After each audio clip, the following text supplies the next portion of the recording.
L'invité de 7h45, l'invité politique avec vous, Antoine Comte. Vous recevez ce matin Marine Tondelier. Marine Tondelier, bonjour. Merci d'être avec nous ce matin sur France Info TV.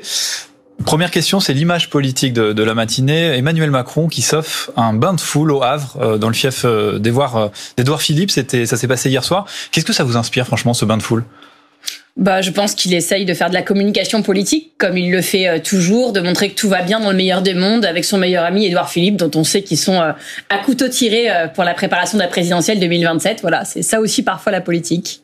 Il essaie de montrer que tout va bien. Il a été quand même interpellé par un Français, par un Havrais, qui lui a dit qu'il était l'otage, je cite, du Rassemblement National. En même temps, le Rassemblement National, c'est le premier parti de France, 10 millions de voix aux dernières législatives, premier groupe numériquement à l'Assemblée nationale. Il est obligé de composer avec le Rassemblement National, Emmanuel Macron, non ? Composer sûrement, se soumettre absolument pas. C'est même une faute politique. Ce qu'il a fait est indélébile. Moi, je le dis parce que je fais partie des personnes qui l'ont regardé droit dans les yeux tout le premier tour des législatives en disant on est bien d'accord qu'au deuxième tour, le Front républicain sera évident pour tout le monde, de la gauche au centre.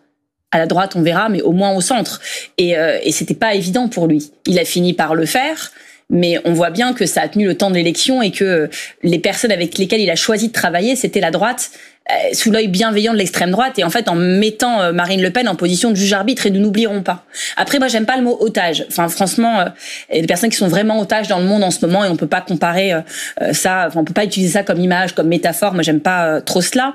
Mais la réponse d'Emmanuel Macron est beaucoup plus intéressante que la question. Il répond à ce monsieur qu'il était obligé parce que vous savez, dans ce pays, les gens n'ont pas la culture des compromis, comme si c'était de notre faute, alors que monsieur Macron est l'antithèse du compromis. Sur les retraites, il a fait un compromis quand, alors qu'il y avait des millions de personnes dans la rue et que sa réforme n'avait pas les voix nécessaires à l'Assemblée nationale. Il est passé en force, il a brutalisé la vie politique. Et il peut se plaindre aujourd'hui qu'il n'a pas le choix parce que le RN est haut, mais faut pas oublier pourquoi le RN est haut. Le RN est haut après 7 ans de politique brutalisante, de mépris économique, de mépris social, de mépris culturel, et donc ça conduit aussi là. Il est responsable, il peut pas faire comme si c'était une donnée à laquelle il était extérieur. Et en faisant ce qu'il fait en ce moment, il est légitime, il les adoube, il les met en position de toute puissance, alors que le but des législatives, pour beaucoup de monde, apparemment pas pour lui, était de les remettre à leur juste place, de les éloigner de Matignon. Nous l'avons fait, mais de pas se laisser avoir en fait par eux qui préparent pour le coup 2027 plus que tout le monde, et c'est un vrai danger pour la France, je le redis. Pendant ce temps-là, Michel Barnier, le nouveau Premier ministre, essaye de former un gouvernement. On nous dit que les annonces devraient être faites la semaine prochaine, et il souhaite y intégrer des personnalités de gauche. C'est son expression. Vous avez échangé avec lui dans la semaine. Vous avez eu un entretien téléphonique avec lui. Que vous a-t-il dit ? Alors vous savez, moi je pratique la politique de manière très transparente. J'estime qu'il n'y a pas des discussions secrètes. Enfin, on doit pouvoir tous dire, rien de tout ça ne doit être secret ou tabou. Monsieur Barnier, le Premier ministre, m'a appelé mardi soir. Nous nous sommes parlé pas très longtemps parce que, vous voyez, c'est des formalités en attendant un vrai rendez-vous. La première chose que je dois vous dire, c'est que ni l'un ni l'autre, nous n'avons évoqué la participation des écologistes au gouvernement, tant il est évident pour l'un comme pour l'autre que ça n'a pas de sens. Il vous a pas tendu la main. Très concrètement. Et je ne l'ai pas tendu non plus, voilà. Deuxièmement, il a proposé qu'on puisse se rencontrer, comme il va le proposer à l'ensemble des forces politiques. Alors chaque force politique, avec son identité, avec son histoire, décidera démocratiquement d'y aller ou pas. Chez les Verts, on en a parlé avec Cyrielle Châtelain, qui est présidente du groupe à l'Assemblée nationale, et avec Guillaume Gontard, qui est président du groupe écologiste au Sénat. Et ça nous paraissait logique de rencontrer monsieur Barnier après la composition de ce gouvernement, pour ne laisser aucune ambiguïté sur le fait qu'on pourrait le rejoindre ou pas, pour des gens malhonnêtes qui diraient « Ah, c'est la preuve qu'il négocie quand même ». Nous, on va le laisser composer son gouvernement. Je pense qu'on ne sera pas déçus du voyage. Mais ensuite, on peut ne pas participer à un gouvernement, mais avoir envie de lui proposer des choses quand même. Quand on est dans un état d'urgence sociale, écologique, économique, démocratique comme on l'est, on peut pas, en tant que responsable politique, dire « Allez, bon courage ». Donc vous allez le rencontrer. Une fois que le gouvernement est formé, vous le rencontrez. On va aller le rencontrer entre la formation du gouvernement et son débat de politique générale. C'est ce qui est convenu. La date n'est pas encore arrêtée parce que vous voyez que tout ça est quand même incertain. Mais c'est ce dont nous avons convenu, et c'est une décision collective du mouvement des écologistes. Après, nous n'attendons pas, enfin, on n'est pas là en disant peut-être qu'on va le convaincre, que finalement, voilà. Mais nous allons y aller et nous n'irons pas les mains vides. Nous n'irons pas les mains vides parce qu'évidemment, on aura le programme du nouveau Front populaire qui répond à beaucoup d'urgences que je viens de vous citer.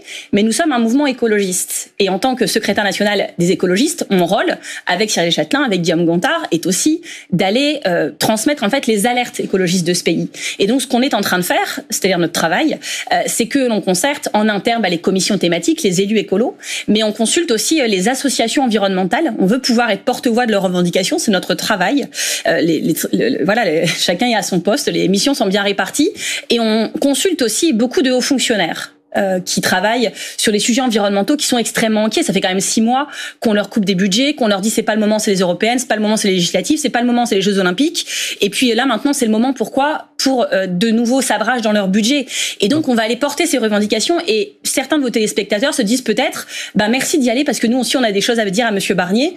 Et donc mon adresse mail c'est marine.tondelier@lesécologistes.fr. N'hésitez pas parce qu'on va vraiment aller avec vos revendications qu'on rendra publiques aussi avant et après. On va faire de ce rendez-vous un moment politique pour l'écologie parce que vous savez, l'environnement a été effacé du débat public, du débat d'idées, du débat politique, du débat médiatique. On n'en parle plus alors que l'habitabilité même de la planète est remise en question, que 90% des hirondelles ont disparu en Île-de-France en 20 ans. C'est terrible ce qui est en train de se passer pour nos enfants, pour nos petits-enfants, pour nous-mêmes parce que c'est maintenant le dérèglement climatique, l'effondrement de la biodiversité, la crise énergétique, les maladies environnementales.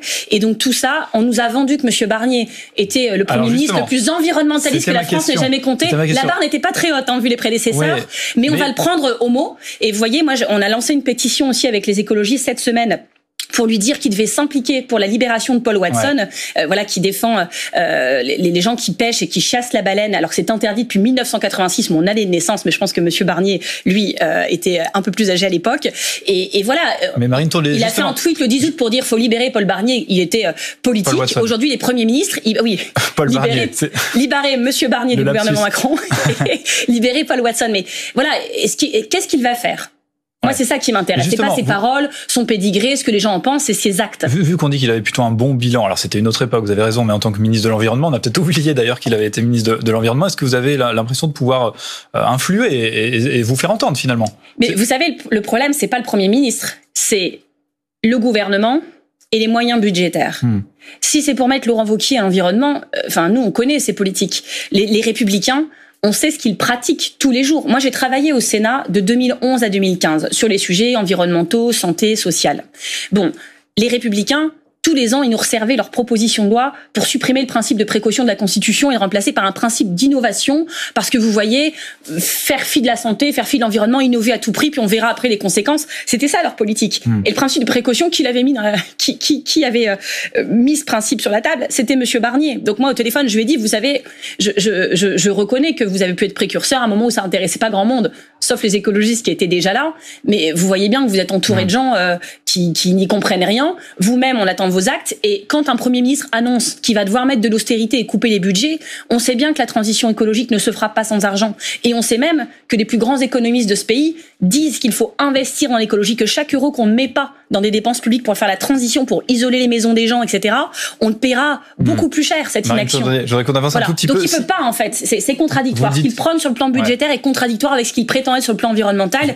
Et je pense qu'à la sortie de ce rendez-vous, d'autres contradictions émergeront. Marine Tondelier, vous dites que la gauche n'entrera pas au gouvernement, en tout cas les écologistes n'y entreront pas. Si jamais la gauche non plus. Des personnalités de gauche y vont. Non, mais si certains y vont. Quelqu'un qui se prétend de gauche et qui va au gouvernement Barnier, c'est qu'il n'était pas de gauche, c'est tout. Mais c'est quoi, c'est un traître ? Comment vous pourriez le définir ? Il peut en avoir. Il définir à lui-même. Il y a certains noms qui circulent aujourd'hui. Mais moi, je suis pas là pour jeter des noms d'oiseaux. Je dis juste que, vous savez, dans les moments de crise politique, on voit tout. C'est des moments de clarification et de vérité. On voit qui s'honore, qui se déshonore, qui tient ferme sur ses valeurs, qui n'a pas de structure, de colonne vertébrale, de structure, qui n'est pas ancré en fait sur ses valeurs. Et voilà. Et cette composition du gouvernement montrera sûrement d'autres épisodes de déshonneur pour certaines personnes qui en général cumulent tous les épisodes successivement depuis des semaines. Le temps file assez vite. Il y a la fête de l'humanité ce week-end. Vous allez vous y rendre. Bonne nouvelle. Avec un débat. On a l'impression que c'est le NFP reconstitué. Olivier Faure. Pas reconstitué, il n'est pas déconstitué. Vous allez voir la suite de ma question. Olivier Faure, Fabien Roussel, Manuel Bompard et vous-même, vous allez débattre ensemble. Quel est l'objectif ? C'est quoi ? C'est de montrer que le NFP tient bon ou c'est de régler vos comptes en public ? Alors vous dites qu'avec Monsieur Faure, Monsieur Bompard et Monsieur Roussel, on va débattre, on va échanger, on va pas être là en mode oui et toi non, ça va pas être un débat comme quand je débat avec Jordan Bardella. Hein. Ça va être des retrouvailles, mais des retrouvailles. La dernière réunion c'était il y a 2 jours, hein, donc on se voit toutes les semaines, on est au travail parce que nous on prépare le gouvernement suivant. Vous savez, celui qui sera écologiste et de gauche. Et donc oui, la fête de l'humanité, c'est un rendez-vous super pour le peuple de gauche et écologiste. C'est vraiment un moment marquant et ce sera comme tous les ans, mais encore plus cette année, un moment de fête, un moment d'unité et un moment de résistance. J'y tiens énormément et j'espère qu'il n'y aura pas de trouble fête, mais je pense que l'état d'esprit des gens de gauche et écologistes en ce moment, c'est que, en fait, ils ont besoin de ces moments. Ce qu'on a vécu était beau, puis a été dur. Et surtout, il y a un côté, vous savez, les gens de gauche et écologistes, ils sont moins déstabilisables que la moyenne. Ils sont très déterminés. Ils sont déjà au travail pour la suite, mais ils sont aussi conscients des dangers. Et donc, je pense qu'ils ne pardonneront pas à celles et ceux qui viendront jouer les troubles fêtes. Merci Marine Tondelier. Merci à vous. Merci à vous. Merci beaucoup Antoine, on vous retrouve à 8h pour la chronique politique. Et merci à votre invité, Marine Tondelier, d'avoir été avec nous dans la matinale ce matin.